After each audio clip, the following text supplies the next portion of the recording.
I'm Gary, and this is Coasting with Culture, which is all about combining theme park visits and riding roller coasters with various cultural experiences around the world. After having some doubt about my ability to make it to Kansas City, it's time to get this stumble trip underway, beginning first with a side quest for multiple coaster riding opportunities, including a visit to a park that was a pleasant surprise between several shameless coaster stops. Since the last video was more about the change of standby flying options from Southwest to Delta and the chaos of trying to get to Kansas City, this feels like a good time to share a bit more about this particular journey. Stumbles of Fun would be an event that seemed to fit a similar mold to that of Valley Stumble at Valley Fair the year before. One held at a park that's not quite as commonly visited and doesn't have quite as many attendees as the larger events like Stumble 325, El Stumble 2, or Straight Outta Stumbles. It would also see a bit of a shift from its original plan, as a contingent of buzz bars looked at potentially visiting Lost Island Theme Park in Iowa, and as adjustments were made, many would make their way over to the fairly new theme park on Sunday as a sort of bonus stop, while others would stick around Kansas City a bit more before heading home. Seeing as how this was the first time I'd been to the area for a while, I wanted to look at some other potential coaster stops to add to the itinerary, and the pre-stumble journey would be inspired by a previously canceled trip.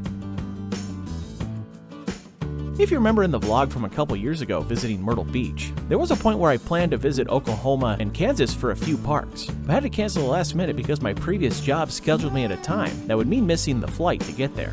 Because of this, visiting those parks in Kansas and Oklahoma would go on the back burner for a while, and then when Stumbles of Fun was announced, I began looking into the possibility of adding those stops from that canceled trip. And while visiting other parks as part of a larger trip around the Stumble isn't new to this channel, there was something a bit different about this one.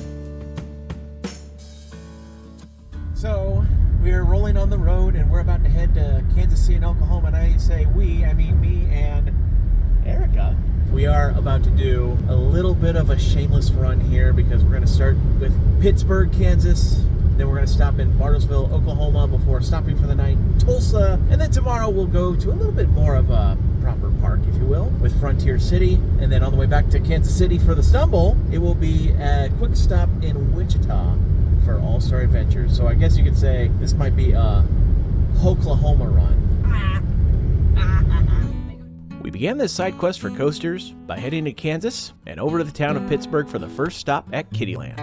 This small amusement park is part of a larger city park operated by the local Parks and Rec department, and their rides are on the older side, but include a neat miniature train ride that extends outside of the amusement rides area and past some of the other park facilities.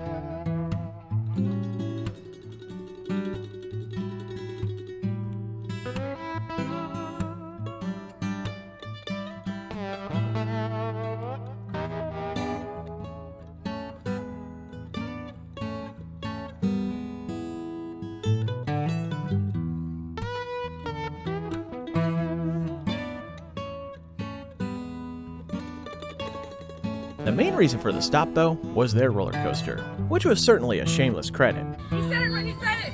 It's done! Woo! Yeah! Uh-oh. Roll back! Woo! We might have broke the ride.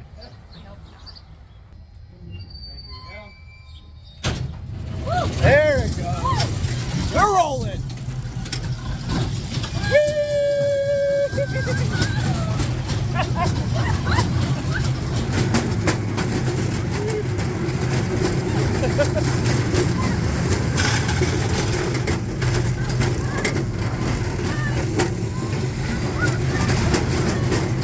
It also had some interesting history, as one of the park employees named Logan shared with us that it's one of the 2 oldest coasters in the state of Kansas, and among the 5 oldest coasters from B.A. Schiff, beginning on the Carnival circuit before opening in Pittsburgh in the 1960s.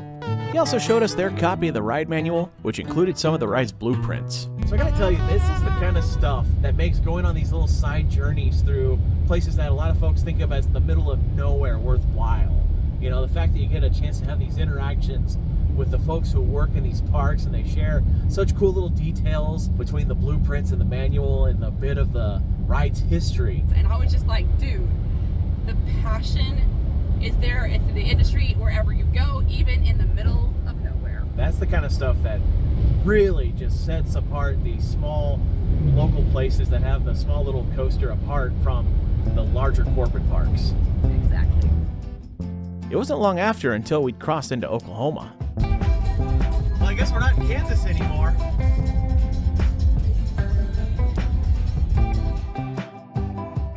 And just a bit further down the road, we found Battlesville, home to Kiddie Park, which, like the previous stop, was a small amusement park inside of a larger city park that featured several smaller classic rides.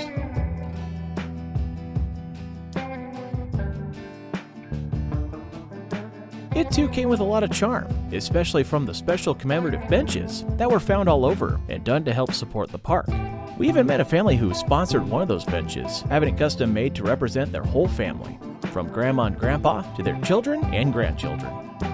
The park also offers a roller coaster, this one being of the classic Alan Herschel variety called Little Fireball.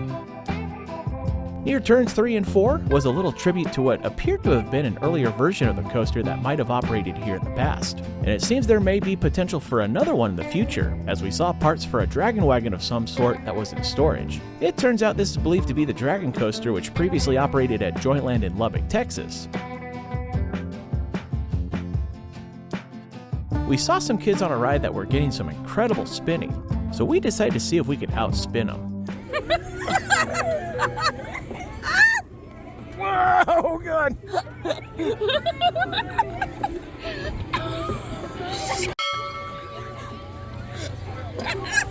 Woo!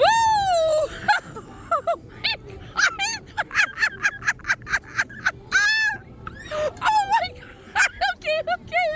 Okay. Oh my God, I did! Okay, oh my God!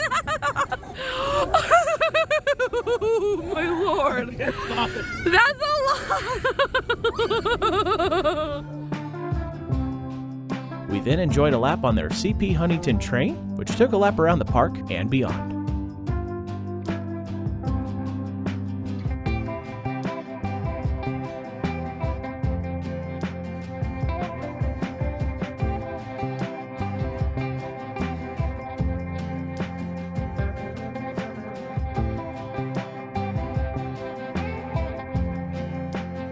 As our visit came to an end, we made a quick dinner stop on the way to Tulsa, where we stayed for the night. As Erica and I were joined by Oliver the night before, we kicked the next morning off with a short drive to Oklahoma City for what would be my first visit to Frontier City. While I'd previously been in the area before, it was at a point when the Six Flags operated park was only open on weekends, so I was only able to make a couple area shameless coaster stops for that trip.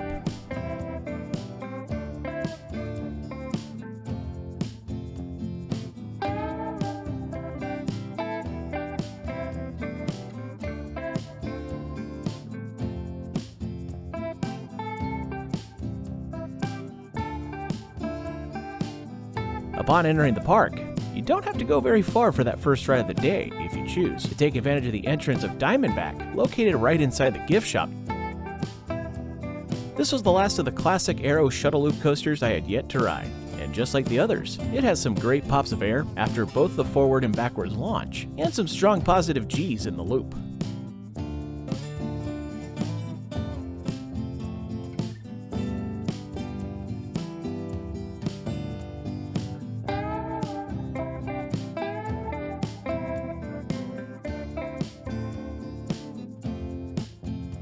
If you don't go immediately for that first coaster like we did, you'll find what we found to be a rather charming park, with really nice bits of landscaping, some of that Wild West scenery that's a staple of parks with a Wild West theme, and fun thematic elements with a bit of humor.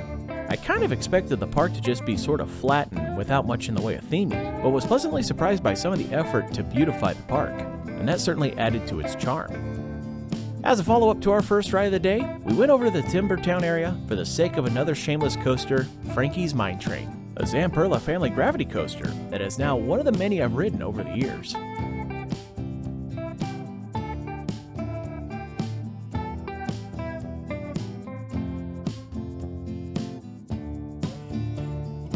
Along with the kids' rides, Timbertown has some really adorable play buildings and structures, although you might need to make sure you follow the rules. Unfortunately, the park did have a few rides closed. Some like their log flume, which just seemed to be closed for the day, and others like the old Nightmare Mine Coaster, which has been closed since 2000. While I never like to see a ride that's been closed for so long still standing, it would be neat if the park could find a way to make use of the building for a new coaster or thrill ride in the future. Among their available rides, though, was Quick Draw, one of the many shooting dark rides out there from Sally, and this one felt fairly similar to the old Pistolero Pete at Family Kingdom in Myrtle Beach, but it's still a cute ride, although I might have not done so well. So, I got stomped. She murdered me in there. Heading toward the back of the park, we grabbed a lap on their National Amusement Device designed wooden coaster, the Wildcat. I don't imagine this coaster is going to make a lot of top 10 lists, but it does provide that classic out and back style that many of its predecessors offer.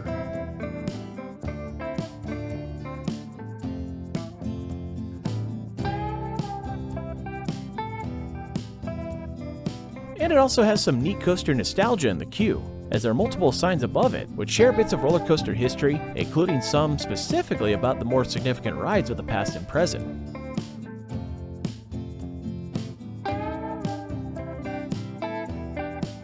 The last major coaster in the park is their Schwarzkopf Looper Silver Bullet. While it had the high positive G moments with the pops of air sprinkled in that rides from the late German coaster maker was known for, there was something else about this ride in particular that really stood out, and that was the seemingly very small clearances for some surprise head chopper effects, especially in the first drop and the banked climbing turn after the vertical loop. Having your hands up on this ride could be a little uncomfortable compared to others, but it does add to the overall thrill. To finish up our coaster riding in Oklahoma's capital, we took a lap on Steel Lasso, a second-generation Vekoma family suspended coaster that was among the first of the line to offer the new style of train, rather than an over-the-shoulder restraint, which really improves the comfort, as even the older family suspended coasters from the Dutch Ride Company could be a rougher experience, like the SLCs they were inspired by. The layout also spends a lot of time low to the ground, which gives it a bit more of a sense of speed throughout the course. A nice step up from Frankie's Mine Train for the younger riders, before they challenge the park's 3 larger coasters. With Frontier City's collection complete, we took a ride on the park's Ferris wheel that offers some great views of the park and surrounding area.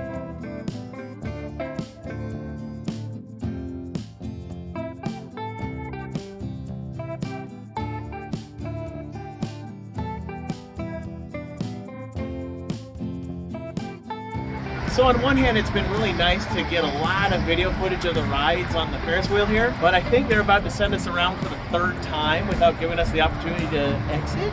It's kind of weird. Luckily, after the 4th round of loading and unloading, we were finally able to continue, and that gave us a chance to enjoy a few shows before we headed out, including their Wild West demonstration stunt show, which gives some neat insight into how they perform some of the stunts, and a little tidbit about the lives of the performers. Jenny! Riley. Jenny! Riley. I thought you said you're only firing blinds. No, that's just my husband. Oh, boo. There's also some audience participation between some finger gun slinging and one of the more climatic moments of the show. It was rather surprising to see just how much water was rolling off the roof for that one. We made one last stop in the park at the Opera House, a show venue that's connected to the main indoor food court, and we decided to make their magic show our last experience, which given the size of the park, felt like a pretty good quality show, as they had some pretty big illusions as opposed to those that offer more sleight of hand tricks. Some may be quick to discount a visit to Frontier City, but I found that it really has some charm and would certainly make a stop if in the area. There was even a tribute to Oklahoma show that I would have liked to see, but we had a long drive ahead of us to get back to Kansas City with a detour through Wichita. I had a bit of an aviation nerd moment when we passed by Spirit Aerosystems. They're responsible for building the forward fuselage of several Boeing aircraft models and the whole fuselage of the 737. So I loved getting to see where all the 737 bodies that were assembled outside my old condo in Renton came from. Wichita also gave us a chance to stop by All-Star Adventures, a fairly large family entertainment center with an arcade, a large miniature golf course, and a chance for another credit. Or at least that was the hope. I'm not exactly sure what's going on here because we're being told that the ride's not open, but we just saw it running a few moments ago and the staff member inside was like, oh, well, they're testing it to show what's wrong with it. And I thought I saw people on there, but we're going to kind of go and scope it out and see if maybe there's some sign of life or maybe it's just dead. But as we went to investigate, it turns out there was an employee there renting the ride. So add this one to the list of coasters ridden.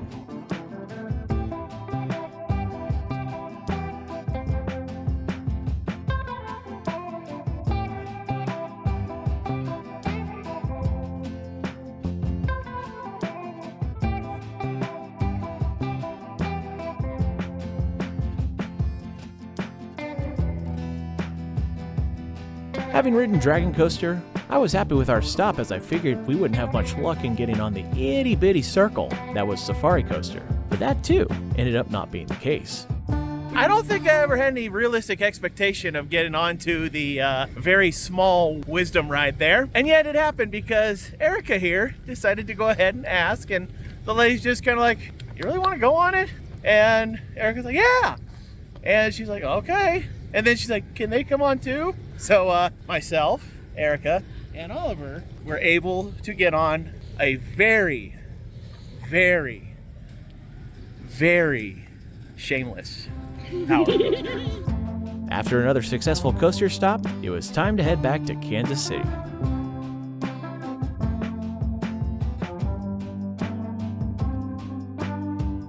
Yep, we're definitely back in Kansas again. While we made our way back, several of the folks who were staying at the same Airbnb that Eric and I were made their arrival. And after dropping Oliver off at his hotel, the earlier arrivals got to be entertained by our reaction to this rather interesting home. What? Just wait. Why is trying to do there it a now while I'm door? sober. What the hell? I didn't see this. Hey, Gary. Whoa, what the? Oh my god. He had to take a break. He had to take a break for a second. I'm dying tonight. I'm the one sleeping on that. Oh my god. No. And they just noped on out of there. While the journey to get here was worrisome, the side adventure through Kansas and Oklahoma was far more successful. And it was nice to enjoy some charming off-the-beaten-path parks, especially the pleasant surprise that was Frontier City. And now that this quick coaster run is through, the adventure continues on as the Buzz Bars take over a Kansas City theme park and get a chance to admire its newest ride. Thank you for watching this video from Coasting with Culture. If you enjoyed it, please give it a thumbs up and click on the subscribe button to see future videos here on YouTube, like these ones which you may enjoy as well. Additional content can be found at coastingwithculture.com, and you can also follow Coasting with Culture on various social media channels at CoastWCulture for announcements, previews, and updates. Thanks again for watching, and until next time, take care and safe travels.